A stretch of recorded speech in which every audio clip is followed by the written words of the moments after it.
Apa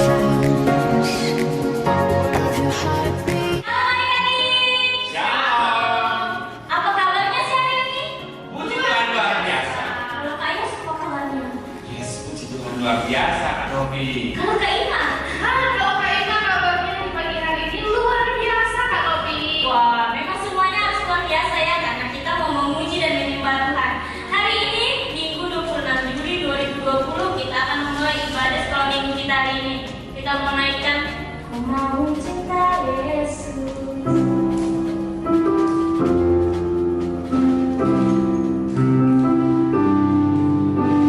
Mau cinta Yesus selamanya.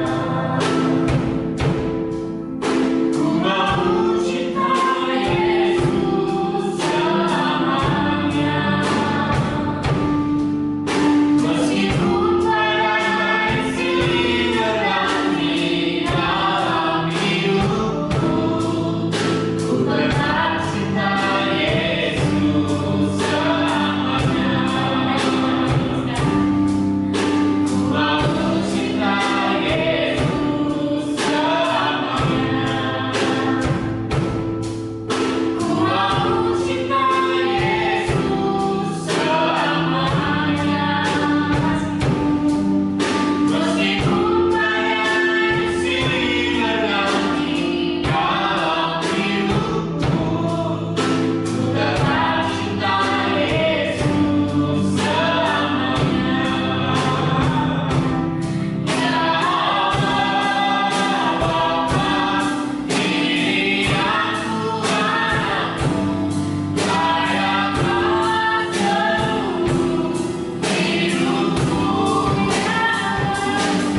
akan memulai ibadah sekolah minggu kami. Biarlah segala pujian dan penyembahan kami boleh berkenan di hadapan-Nya Bapa. Terpujilah Engkau yang baik, yang siap memuji Tuhan lebih lagi. Katakan amin.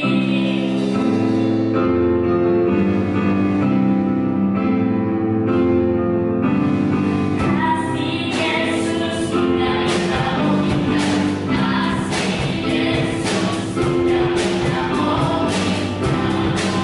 kasih Yesus.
Tapi sebelumnya kita harus berdoa dulu.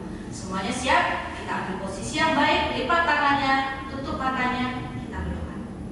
Tuhan Yesus, terima kasih Tuhan, kami tadi sudah memuji dan memuliakan nama-Mu. Sekiranya biarlah pujian kami berkenan padamu Tuhan.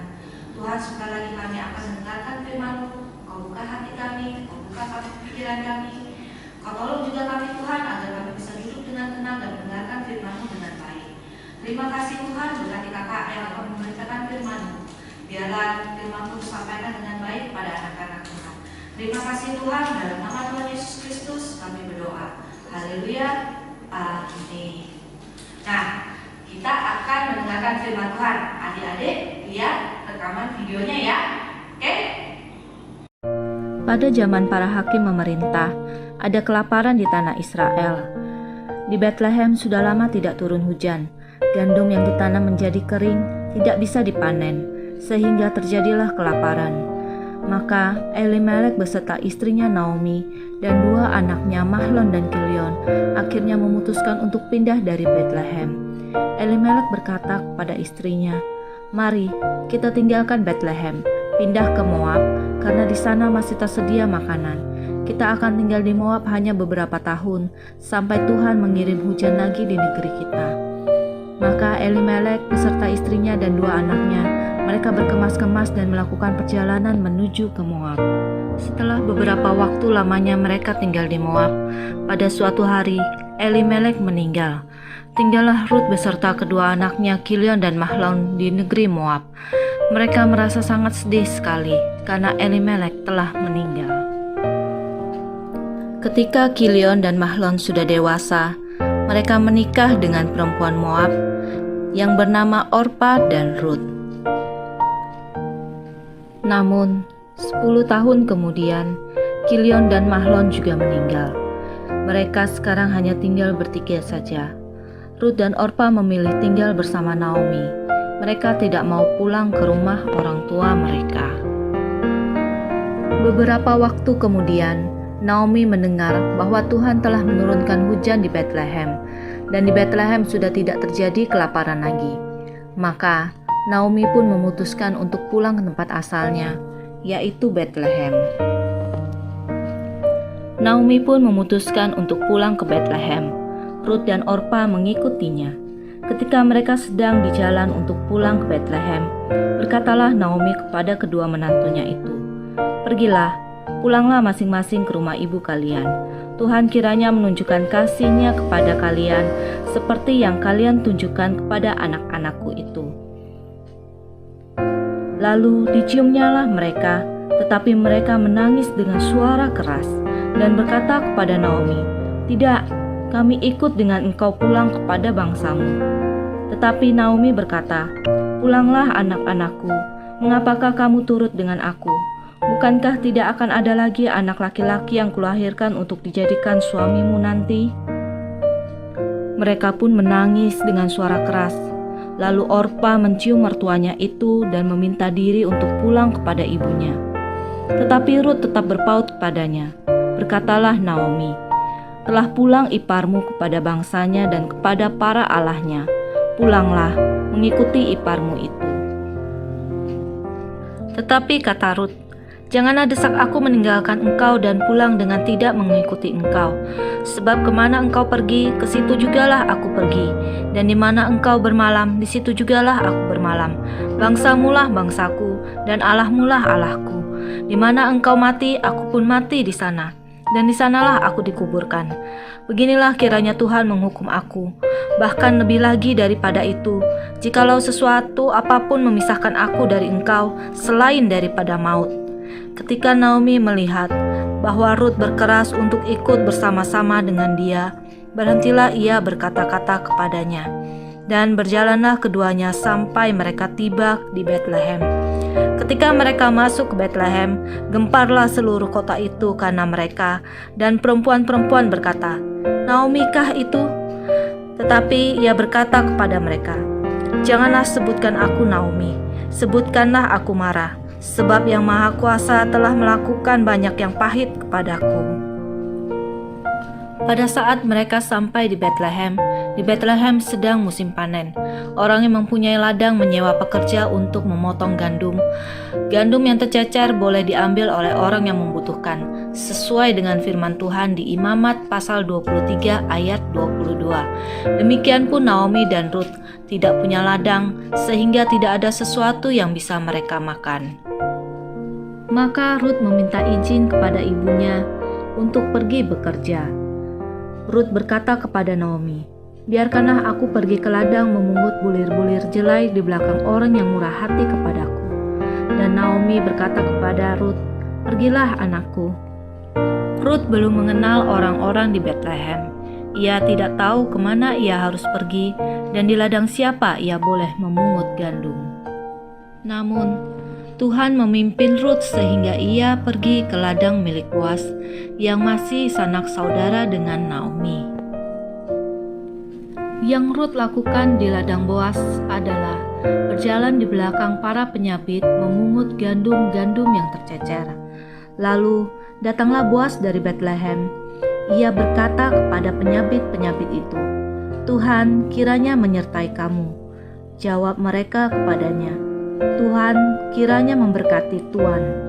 Lalu kata Boas kepada bujangnya yang mengawasi penyabit-penyabit itu, "Dari manakah perempuan ini?" Bujang yang mengawasi penyabit-penyabit itu menjawab, "Dia adalah seorang perempuan Moab. Dia pulang bersama-sama dengan Naomi dari daerah Moab. Tadi ia berkata kepada kami, 'Izinkanlah kiranya aku memungut dan mengumpulkan jelai dari antara berkas-berkas jelai ini di belakang penyabit-penyabit.' Begitulah ia datang dan terus sibuk dari pagi sampai sekarang, dan seketika pun ia tidak berhenti." Setelah mendengar itu, Boas memanggil Rut dan berkata kepada Rut, "Dengarlah dahulu anakku, tidak usah engkau pergi memungut jelai ke ladang lain, dan tidak usah juga engkau pergi dari sini. Tetapi tetaplah dekat pengerja-pengerjaku perempuan. Lihat saja ke ladang yang sedang disabit orang itu. Ikutilah perempuan-perempuan itu dari belakang. Sebab aku telah memesankan kepada pengerja-pengerja lelaki, jangan mengganggu engkau. Jika engkau haus, pergilah ke tempayan-tempayan dan minumlah air yang dicedok oleh pengerja-pengerja itu." Lalu sujudlah Rut menyembah dengan mukanya sampai ke tanah dan berkata kepada Boas, "Mengapakah aku mendapat belas kasihan daripadamu, sehingga Tuhan memperhatikan aku, padahal aku ini seorang asing?" Boas menjawab, "Telah dikabarkan orang kepadaku tentang engkau dan segala sesuatu yang engkau lakukan kepada mertuamu dan suamimu. Bagaimana engkau meninggalkan ibu bapamu dan tanah kelahiranmu, serta pergi kepada suatu bangsa yang dahulu tidak engkau kenal. Tuhan kiranya membalas perbuatan itu, dan kepadamu kiranya dikaruniakan upahmu sepenuhnya oleh Tuhan." Ketika sudah waktu makan, berkatalah Boas kepada Rut, "Datanglah kemari, makanlah roti ini dan celupkanlah suapmu ke dalam cuka ini." Lalu duduklah Rut di sisi penyabit-penyabit itu, dan Boas mengunjukkan berti gandum kepadanya. Rut makan sampai kenyang, bahkan ada sisanya.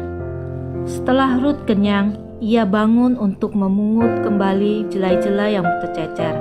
Rut kembali bekerja. Maka Boas memerintahkan kepada pengerja-pengerjanya, "Dari antara berkas-berkas itu pun ia boleh memungut, janganlah ia diganggu.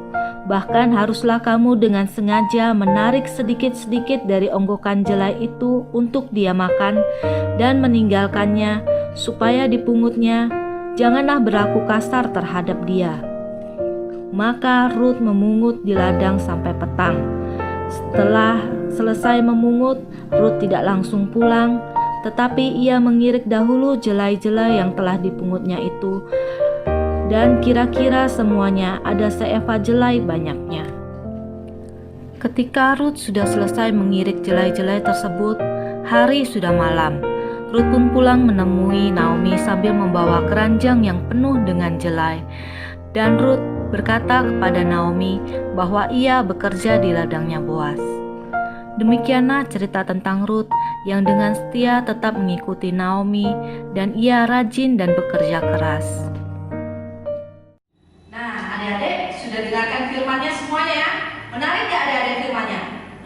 ya. Tadi ceritanya tentang siapa? Tentang Rut. Nah, tadi itu Rut kita ambil sikapnya yang baik adalah dia seorang yang pekerja keras dan dia setia. Dia memungut bulir-bulir gandumnya itu dari pagi sampai petang loh ya. Sudah mungut bulirnya dia tidak meninggalkan gitu aja. Dia masih membersihkan dulu baru dia bawa pulang. Nah, adik-adik, itu firmannya kita sesuai dengan tema juga kita bulan ini ya, yaitu bekerja keras. Nah, adik-adik juga harus siap ya bekerja keras. Gimana caranya adik-adik bekerja keras? Mungkin adik-adik pikir ya, kami ini kan masih anak-anak, bagaimana kami bekerjanya? Kalau bekerja kan itu kerjaannya papa sama mama, iya kan? Nah, tapi adik-adik kita setiap orang ini punya tugas masing-masing ya. Papa mama ya mereka bertugas untuk papa mencari nafkah, bekerja, mama juga kadang-kadang ada yang juga bekerja mencari nafkah. Nah, adik-adik apa tugasnya? Adik-adik tugasnya yaitu belajar. Jadi jangan sia-siakan kerja kerasnya papa mama. Adik-adik belajar dengan baik. Apalagi sekarang kita sudah mulai ya pembelajaran kita tahun ajaran baru dan caranya juga lebih unik tahun ini, tidak seperti tahun-tahun sebelumnya kita bisa datang sekolah, ketemu teman-temannya, teman-teman semua. Tapi kali ini kita semua belajarnya di rumah secara online. Nah, tapi kita nikmatin aja ya, walaupun kita tidak bisa keluar rumah, kita nikmatin dulu, kita rasakan bagaimana belajar secara online di rumah lewat video. Tapi adik-adik jangan lupa tetap harus belajar. Jangan nanti kalau lihat video sambil main-main, sambil lari-lari loh ya. Nah, oke. Kita berdoa dulu, kita tutupnya. Ingat ya adik-adik, tetap bekerja keras. Caranya adik-adik adalah belajar. Ayo kita berdoa dulu. Tutup matanya lagi, lipat tangannya, kita berdoa.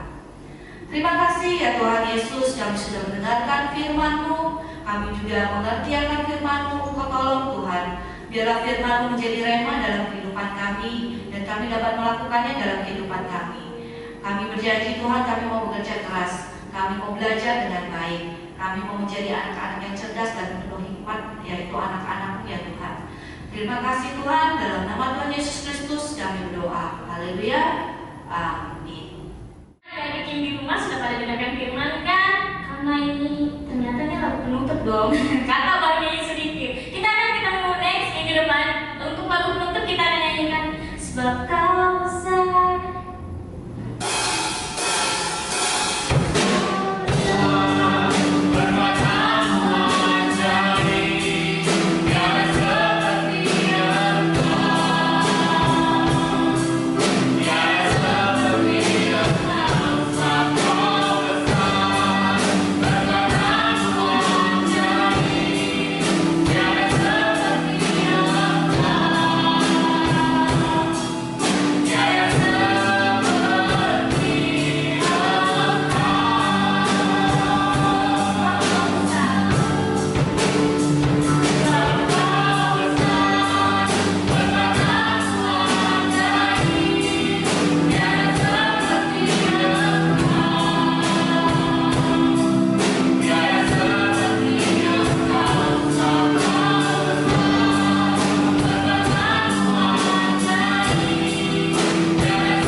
Kami sudah memuji dan memuliakan nama-Mu, bahkan kami mendengarkan firman-Mu. Biarlah kehidupan kami terus berbuah di hadapan-Mu Tuhan Yesus. Kami boleh menjadi berkat bagi orang lain Tuhan Yesus. Terima kasih Bapa. Kami mengucap syukur, kami boleh beribadah, memuji dan memuliakan nama-Mu pada hari ini. Biarlah di saat-saat yang akan datang kami boleh memuliakan nama-Mu ya Tuhan di lain waktu. Terima kasih Bapa, kami mengucap syukur berkat-Mu atas kami melimpah-limpah hari ini. Di dalam nama Tuhan Yesus kami mengucap syukur dan sudah berdoa. Haleluya. Amin.